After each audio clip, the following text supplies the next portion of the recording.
Salutations, respected viewers. I am George from Ireland, and here I am on Kew Foot Road in London, in front of the house where James Thomson lived. It was this bit with a black door. You can see the later extension to it because it was subsequently turned into a hospital, and it still is a hospital indeed.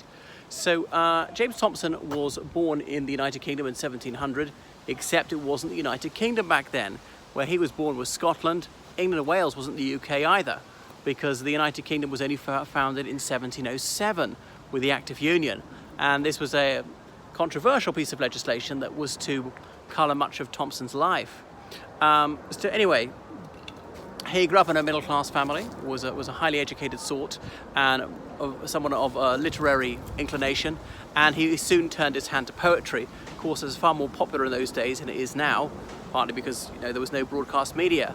And even a lot of people were illiterate, but poems, by nature of their metre and their rhymes and so on, are much more memorable, even those people who can't read them, and could obviously be set to music. So in 1725, Thomson moved to Richmond upon Thames, which is here, Surrey, so it's not considered London, was about 10 miles west of London, although he wasn't in Richmond all the time. He did go to London itself and other places. Lived here on and off for over 20 years. But he's best known for his collaboration with Thomas Arne in their play called Alfred. And in 1740 he wrote Rule Britannia. So, as I say, a lot of people in Scotland have been against the Act of Union. Daniel Defoe, that English writer, was in Edinburgh as a spy on behalf of the English government, and he recorded that only 1 in 100 Scots supported the Act of Union. Well, I have no idea how accurate that straw poll is, but it seems to be that public opinion was against it. There were no opinion polls as such. There was a crowd outside the Scots Parliament when the bill was passed saying, "No union, English dogs." So there was some Anglophobia about it. There had just been the Darien venture, as in Scotland had staked a lot of its national wealth on this colony in what's now called Panama, and they thought that they would reap a fortune by selling necessaries to the indigenous people of the Isthmus of Panama, just the sort of things that people in a tropical zone would need, like wool and wigs and things like that, which were completely unsuitable to the climate. Unsurprising, it was a complete disaster, and half the people had died of tropical diseases within a few years. So Scotland was staring bankruptcy in the face. So join with England. Well, what do they have in common? Obviously the English language and Protestantism. The Church of Scotland there, the Church of England where I stand now. Now I know the Church of Scotland and the Church of England are not exactly the same theologically. The Church of England has got bishops, the Church of Scotland does not, but they agreed they shared a monarchy. So for all these reasons, for commercial reasons, for reasons of national security and so forth, they could do that. It wouldn't diminish their Scottishness. So the Parliament of England and Wales and the Parliament of Scotland merged, and obviously, but they carried on meeting where the English Parliament had met before. That was in Westminster. Robert Burns, the Scots poet, later wrote that the Scottish Parliament was bought and sold for English gold. And indeed, yes, the government handed out douceurs to persuade people like the Duke of Hamilton to vote for it, and indeed titles, sinecures. That was the way of the world back then, and they were very open about it. In some constituencies, it was the custom to give a guinea, say, to everybody who voted, bearing in mind that very, very few men had the right to vote in those days, and no women at all. So Thomson was down here, and there were the Jacobites. Remember the 1688 revolution? James II chased off the throne. He went to live in France, latterly Italy. His son was James III. So supporters of James II were called Jacobites. Supporters of William III were called Williamites. But obviously, and William III died without any children, and then his sister-in-law, Queen Anne, died without any surviving children. Then they had to find the next claimant. There were 58 Catholics in line to the throne. They passed over all of them because Catholics were disbarred from the crown by the Act of Settlement. And the 59th in line was the Elector of Hanover. Hanover's in Germany, so called because elector meant to elect the Holy Roman Emperor. The Holy Roman Empire was this Central European smorgasbord of states, not very united, or as Voltaire said, neither holy nor Roman nor an empire. Appositely enough, we're very near the Scottish London Rugby Club. You can hear the bagpipes in the background, and perhaps well, it's not really dark enough. Maybe you could see the what are they called? Those curious things. No, other way around. Can you see the rugby post behind me? Maybe you can't. Anyway, so the Jacobites, they latched onto this issue, the Act of Union, which they knew was fairly unpopular, saying we're against it. Now, you could be against the Act of Union and against the Jacobites. The Jacobites, that dynasty, they were Catholics, the Stuarts, whereas the Hanoverians were Protestants, supposedly electing the Holy Roman Emperor, but that was held by the Habsburgs, a Catholic dynasty from Austria.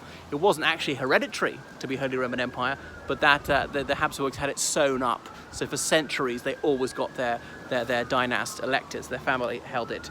It was virtually hereditary. So not everybody liked George I or George II, and the Jacobites attempted to stage a comeback. So James III, known as the Young Pretender here, the son of James II, tried to make a comeback, was defeated, and the Jacobites were more popular in Scotland than they were in England. Then obviously Bonnie Prince Charlie came along. He's known as the Young Pretender, the son of James III. But because of the Jacobite threat and because of some opposition to the Act of Union, James Thomson was writing an anti-Jacobite ode, a British patriotic song, and so I will give it to you. No, I shan't canticle it because I'm not very gifted at the gay science. I'll just recite it from memory, so bear with me.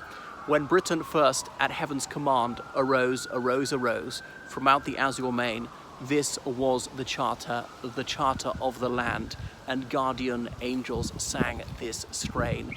Rule Britannia, Britannia rule the waves, Britons never, never shall be slaves. Nations not so blessed as thee must in their turns to tyrants fall, but thou shalt flourish, great and free, the dread and envy of them all. Still more dreadful from each foreign stroke shalt thou rise, as the louds, I've forgotten a bit,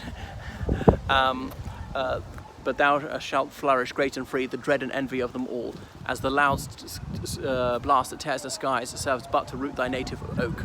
Thy cities shall with commerce shine, and every shore that circles thine, or thine shall be the subject main. Blessed isle with matchless beauty crowned, and manly hearts to guard the fair. So now I shall attempt to interpret that.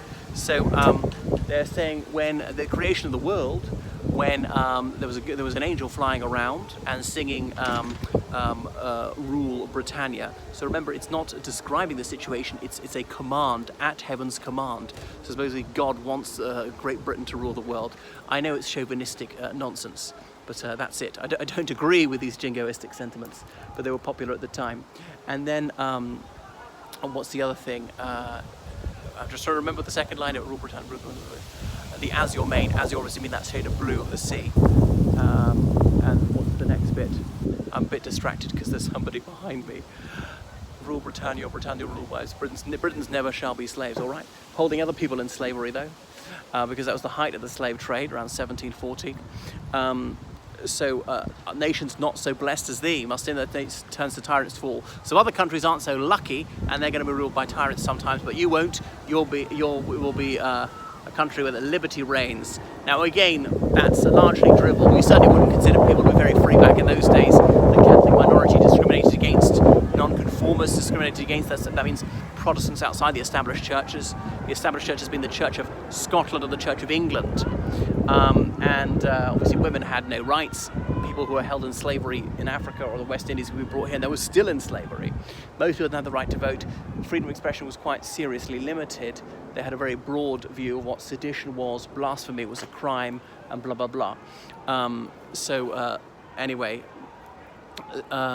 still more dreadful from thou shalt thou rise from each foreign stroke. As in every time the other countries try to hit you, you'll only get more powerful, and you'll be the dread and envy of them all. So they'll be frightened of you, and they'll be jealous of you because you're so free, you're so rich, and all the rest of it. Obviously, most people weren't terribly rich. A lot of people were living in dire poverty. There were children out in these shoes even in the winter. Some people were malnourished and didn't have any coal, and they were moaning for cold in the winter. Just trying to think of the next bit. What have I missed out? Right, so all thine shall be the subject main, as in you can rule all the seas. Thy cities shall with commerce shine. So you'll be growing so rich, it'll be glittering with jewelry and gold and all the rest of it. Okay, the UK did more trade, and there were some very wealthy people, but most people were not rich at all. Anything else? Yeah. So the loud blast that tears the skies, as in a very strong wind, serves but to root thy native oak. So even though the wind blows very strongly, all that means is the oak tree has even stronger roots. It's never going to fall over. And the oak tree, of course, being a metaphor for the royal family, the Hanoverian dynasty, who were obviously blow-ins from Germany in 1714, George I being middle-aged, then speaking limited English. So they were descendants of Charlotte, the Electress of Hanover, and before that of King James I.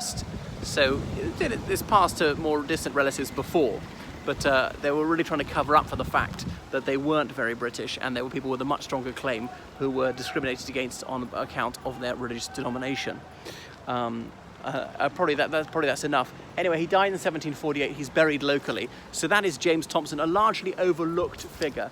Notice he's Thomson without a P, because in Scotland Thomson is spelt without a P, whereas in England it's got that silent P. A bit like in the Tintin comics, there's Thomson and Thomson, the twins, one with the P, the other without. In the French version, that is Dupont and Dupont. One with the D, one with the T, both silent though. All right, I'll switch it off now.